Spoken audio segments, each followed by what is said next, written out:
It's often automatic to say that if you're a Christian, you're pro-life.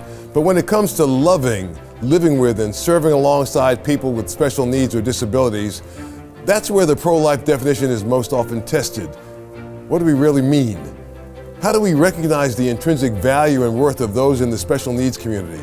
Do we welcome them into our worship? Do we see them as equal partners in the mission of the gospel? Do we live out our convictions about the dignity and value of every life after a child is born, especially a child with unique and special needs? On today's State of Independence, we'll explore these questions and meet a pastor who is rethinking what it means to love those with intellectual and physical disabilities.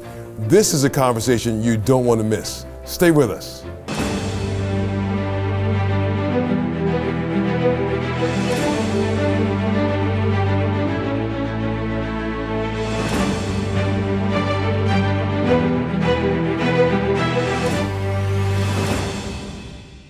Pete Hixson is a young pastor, husband, and father of two beautiful daughters. He's a graduate of Liberty University, and as you'll see in just a moment, a gifted communicator. But Pete and his wife Holly were given an extraordinary gift, a daughter who transformed their life in ways they still don't understand. In the past few years, Pete and Holly have been asking God for clarity and direction on how to use a special set of circumstances to help others. Before I introduce you to Pete, watch this video for a deeply personal take on their family story. I want to show you a couple pictures of some new friends of mine. I flew in late last night from Wisconsin. I was in a place called Shepherd's College. Shepherd's College is a 3-year program fully accredited for individuals with intellectual and developmental disabilities. IDD. Special needs community. Our family's a part of that community. My 20-year-old Hope is here. She was born with cerebral palsy, high functioning on the spectrum physically, but mentally and emotionally delayed. This is actually the only college that exists in the U.S. specifically designed for this people group, which is wonderful, but sad all at once. My wife and I have been about a 1.5-year journey of creating something that we feel God has called us to for the next and maybe the rest of the stretch of our lives. We want to create permanent housing solutions for adults with special needs. Those of you in education or those of you that are a part of this community, when you age out, your options and opportunities are literally like falling off a cliff. I say it this way, we live on the other side of potential than they do. We have more potential we could grow into if we wanted to, but we don't. They have more potential that could be realized, but they have a lack of options and opportunities. Shepherd's College came into our life. We've actually had the privilege to get to know them. I'm now working on their team for a project we're praying for. Join us in this prayer. I'm going to share a little bit more later this summer when I come back and speak, but we're looking at creating an Atlanta branch campus of Shepherd's College, and next door we want to build our housing community so that we can provide housing for this people group so that they will have options and opportunities to continue to fulfill what God has given them. Yes. Yesterday, I was asked and had the privilege to give a commencement address at their graduation service. Yeah, you can clap. Listen. This is Justin. This is Alex. This is Izzy. This is me. This is a group of students. I think Abby, Matt, Izzy, and that's AJ over there. By the way, AJ, I won't go into AJ's whole story. AJ was in a part of Chicago in a state home, and some people around him believed that he didn't need to be another statistic, and AJ came to Shepherd's College, graduated. They're a part of the 2020 class because they didn't get to walk last year. We did a service for them in the morning and a service for the 2021 in the afternoon. AJ got the most improved student award amongst all of his classmates. And now AJ lives near the college and is doing some great things. This is the 2020 class. It was such a special moment for everybody. Why do you tell us that, Pete? Because I shared at the commencement that same story and passage to them, to the school, to the families, to these graduates. Oftentimes we kind of go, oh, that's so sweet, and we patronize this people group and go, well, they don't know. They're held accountable for what God has given them too. And it's about time that we create options and opportunities to help grow and help them live the life that has more potential than just kind of putting on an island, if you know what I mean. And guess what? They take that one ability. Most people call it disabilities. They take whatever God's given them. And these students went to college for 3 years. My daughter got accepted, and she'll be going there this fall, and we are so excited about that. Pete, wonderful. Welcome to the State of Independence. I don't think there was anyone watching who wasn't moved by your story and the heart of your mission to help families thrive and under extraordinary life circumstances, no less. I mean, would you take a minute just to tell us how God brought you to this point and how you're responding to this new ministry direction in your family's life? Yeah, well, thank you very much for having me a part of this. It's an honor. It's a message for all of us. I think every one of us want to reach more potential in our life, and we have a lot of options and opportunities. This community desires the same thing. The problem is they lack options. They lack opportunities to get there. They lack environments specifically designed for them. And we know this because we're a part of this community. Our daughter, Hope, who will be 21 in May, when she was born, as I explained there, we went into a community we didn't plan to be a part of, didn't think about, and it is the community. You can use either term, special needs, the disability community. Her disability is more intellectual, but she has a few physical challenges, but hers is more emotionally and intellectually delayed. And we've been in conventional ministry our whole marriage, my whole adult life. And a few years ago, we stepped away from that. I do some business coaching and some marketing and some speaking, still partner with lots of friends and churches and love it. But God just steered our direction because as our daughter Hope was aging out, and what that means is most states, it's around the age of 22. There's not any formalized programming that the state or, provides for your child, for your loved one. And so as you start walking towards that cliff, when you're in this community, you literally just all of a sudden go, I feel like I'm walking, towards a cliff and it's going to fall off because I don't know. What do we do? What do we do during the daytime? What do we do during the nighttime? And we're very thankful for lots of programs. The world of special needs has definitely gotten on the radar of society so much more than it used to be. In the 1950s, there was no education for these children in public schools, and we've come a long way. There's been so many day programs and a few, needs to be more, industries that are catching on and learning how to hire, how to train, how to leverage their abilities. But there needs to be so much more. And so one of the greatest issues is housing. What do we do? And as parents, and we like to consider ourselves young parents. You are young. Well, thank you. I appreciate that. But as we approach this, what do we do? Most adults and Hope, and this is where it gets challenging. The spectrum is so wide. But our daughter Hope, she is in more, like I said, an intellectual category, higher functioning physically.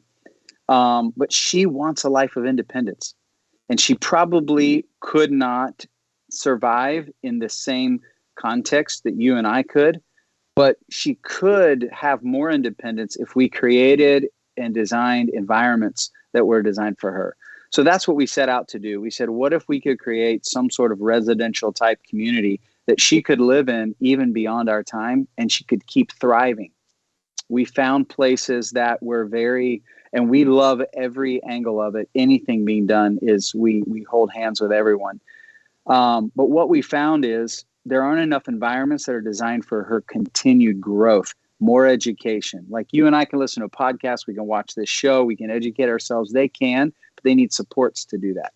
So what if we design something for that? So I'll kind of just stop there talking a lot. But no, what you're saying is important and so helpful to all of us watching. You know, human beings, we are funny creatures. We don't consider ourselves to be selfish or narrow-minded. But for the most part, we don't really think a lot about people who may have different circumstances unless it directly touches us. And then once it touches us, then we see with different eyes. And then we become much more open. And so you and your wife have two beautiful children. One of your children has special needs, and God has gifted you now to work with this community to figure out how to increase the array of options for them, so that there are ways to support children like your child going forward that don't currently exist. I think that's wonderful. I think that's wonderful, and it's wonderful that you're letting God use you like that. You thinking, how can my daughter reach her potential? How can she be who God created her to be? What do we need to do to support that, to help her get there? And what do the rest of us need to do as well? It's not enough for me to be just a bystander, or to say, well, that's Pastor Pete's issue, not mine. No, we are, in that regard, we are our brother's keeper. What your challenges are my challenges too. And so the question becomes is how do we help you get there? But you are so encouraging in terms of the work that you are doing. You went to Liberty College. Did your wife go to Liberty as well? She did. She went for a year with me, and we say, she got the MRS degree. We got married, so. Yeah, right. But yes, we went to Liberty, and it was kind of through that and an internship thing I did in Atlanta, how I met her. So that was back in 90. Well, I went to Liberty in 94, 5, 6, 96 is when we got married. So, yeah. So if you think about it, I mean, 25 years ago, would you have imagined anniversary this year. So would you have imagined that God would have you where you are right now? I mean, no. So that's how God works. You wouldn't have thought that. You might have thought just some kind of traditional ministry, maybe, preaching somewhere to a congregation and living a nice, quiet, comfortable life among Christian people. But God is using you in a way that you didn't imagine that He might. Right. Well, I tell people sometimes our greatest pain becomes our greatest mission. And if we can find a way through Him, through His power, through His strength, through His incredible patience and grace with us, and we can move it from being so internal, and I understand that's tough. It's frustrating and lonely when you feel like, what do we do? What do I do? How do I? And there's a lot of I involved, and I get it. But if we can find a way to move that internal pain and find an external solving a problem, not just for you, but for others, you found a mission. The reason why we're so bored to a degree in some ways in America, and I say this respectfully, we're trying to find this and find that to be involved in. It's because we sit around and we watch a lot of things that we have opinions about, but until we get involved in something, we don't have a mission. And until you have a mission, we're not living meaningful, purposeful lives. And a lot of times it just takes, what am I going through? What's the problem that I think I could be here to help other people solve? And most of the time it's something that you just said it. You've been touched by some kind of pain, and someone else needs a relief. Someone else needs some help. And you find meaning and purpose in that. And that's what we're trying to do. And I think you said something else, about people, how do we get involved? I like to consider that it's an unintentional oversight, because we look at this community and they are literally the light of the world. I really believe they're the light in the darkness. And, we're a bit of the blind leading the blind. And they come in and show us a childlike perspective in a childlike way, which is not what Jesus said to be more like. And we returned to some values, and it took Holly and I a very long time. And we still struggle with the day to day in even our category of special needs, which there are so many categories. Some are so physically challenging. These families don't even have 5 minutes in a day for themselves, ever, never. There's a ministry close by that does these respite care. And a lady drove from Alabama hours to come to this so that she could go to Starbucks for like 2 hours. And I say that because we have to keep in mind people go through struggles. And I'm not projecting for you to have the same struggle as me. You have your own struggles and you're trying to, solve other problems. But where I think we can come together for this people group is we need to keep lifting the lid.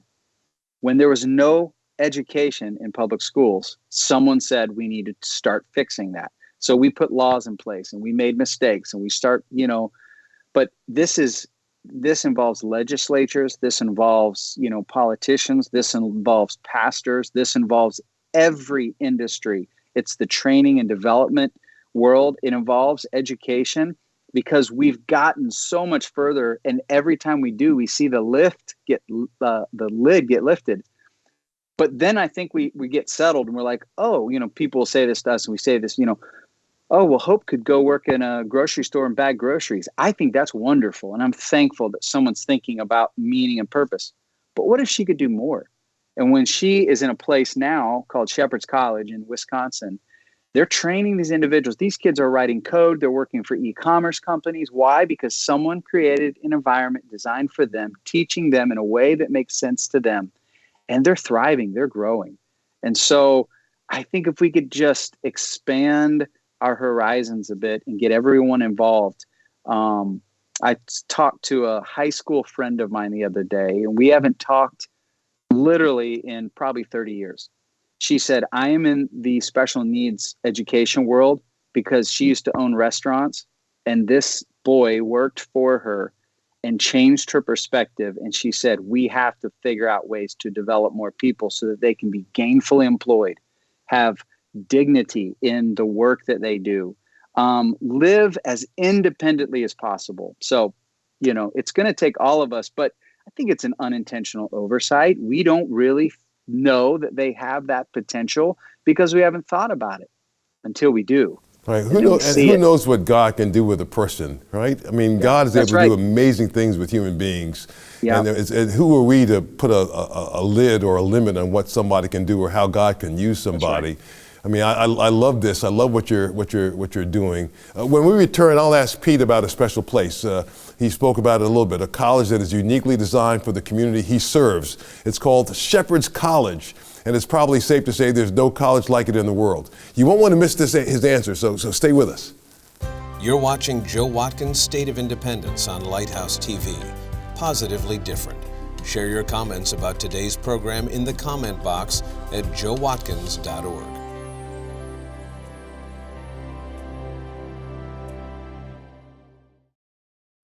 So, Pete, what I love is that you go beyond just feeling sorry for people who have challenges and special needs to loving them like you love your neighbor, like you love yourself, to loving them and saying, you know what, God created them like God created me. He can do all things through any of us.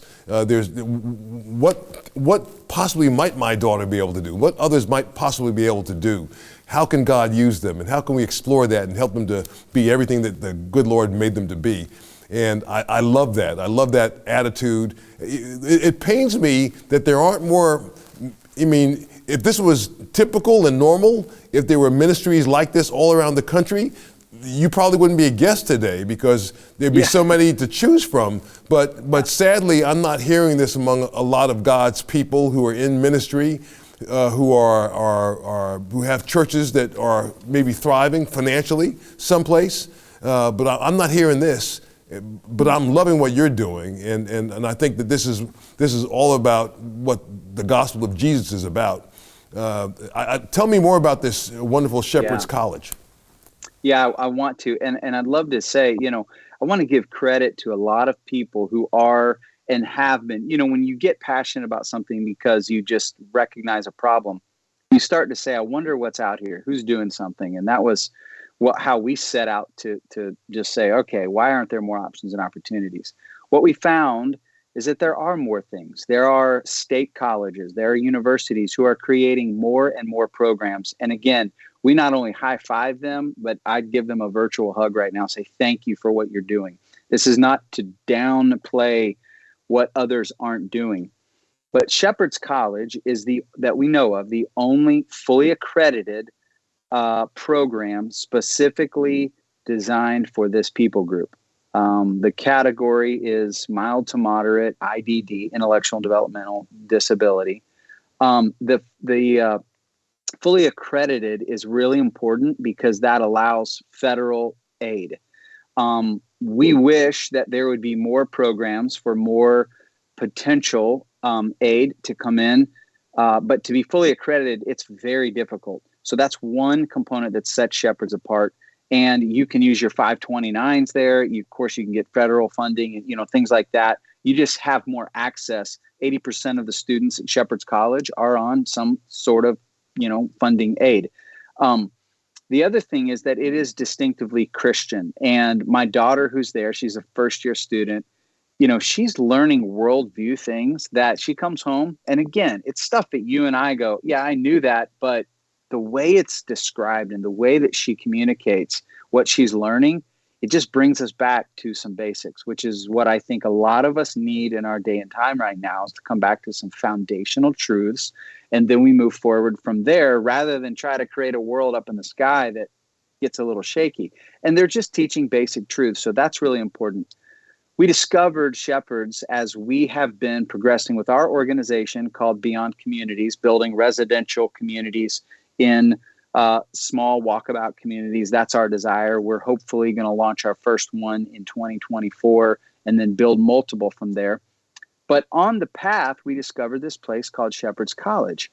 It was started in the 1950s when a parent, and by the way, as we've done our research, like I said, there's a lot more out there than I thought, but there's still not enough. I want to give one statistic.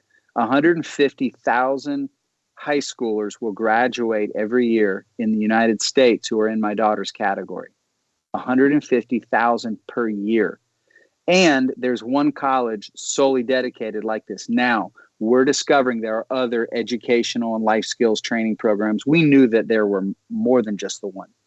But Shepherd's College started in the 1950s when a parent asked a question to their Sunday school class, and it was a what-if question.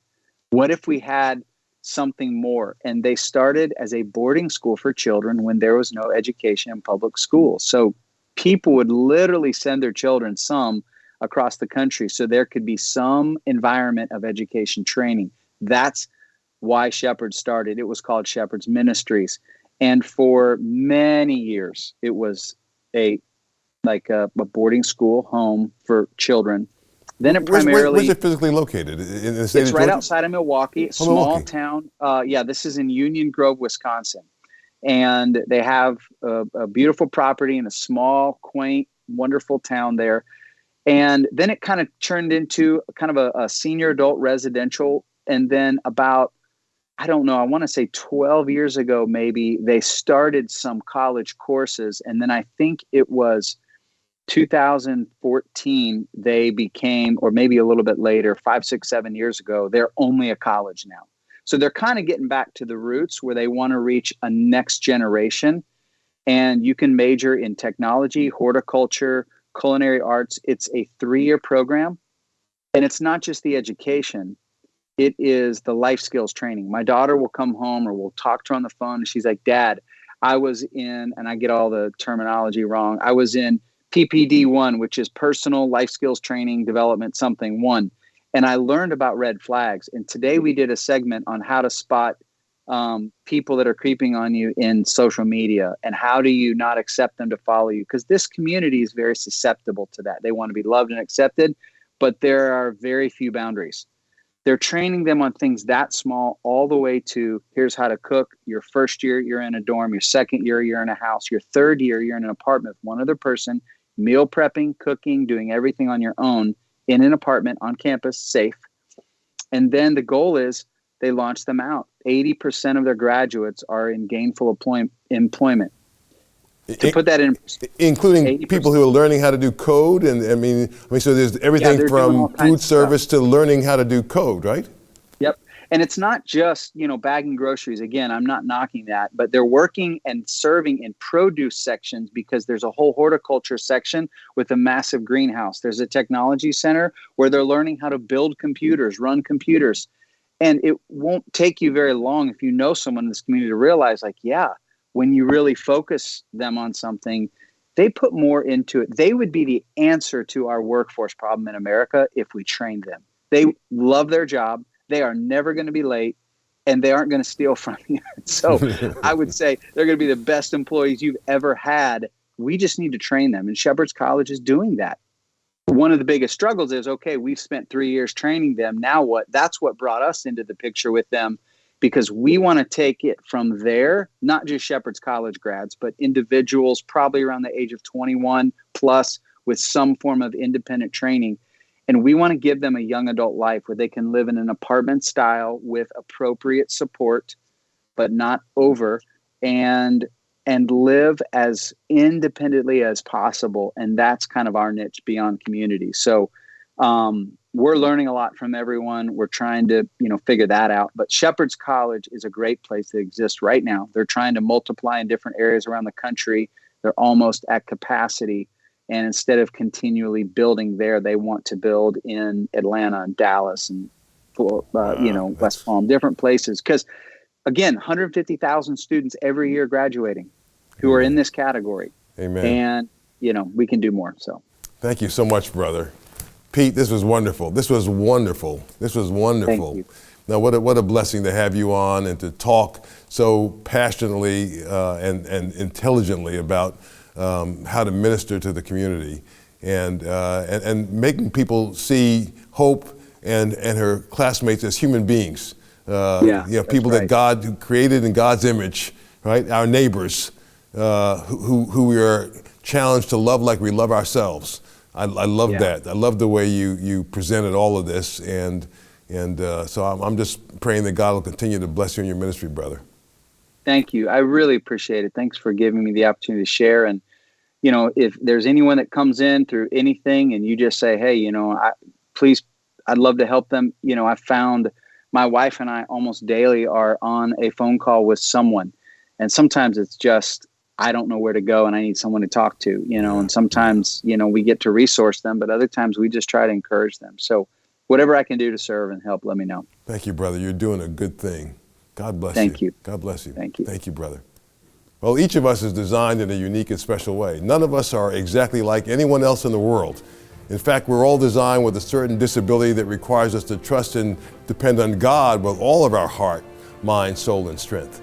If today's State of Independence encouraged you, drop me a line in the comment box at joewatkins.org. I'd love to hear from you, and I'll respond to every message. From America's first capital, Philadelphia, Pennsylvania, I'm Joe Watkins. Thanks so much for watching. God willing, I'll see you next week. Joe Watkins' State of Independence is a production of Lighthouse TV, positively different. Made possible in part because of the support of viewers like you.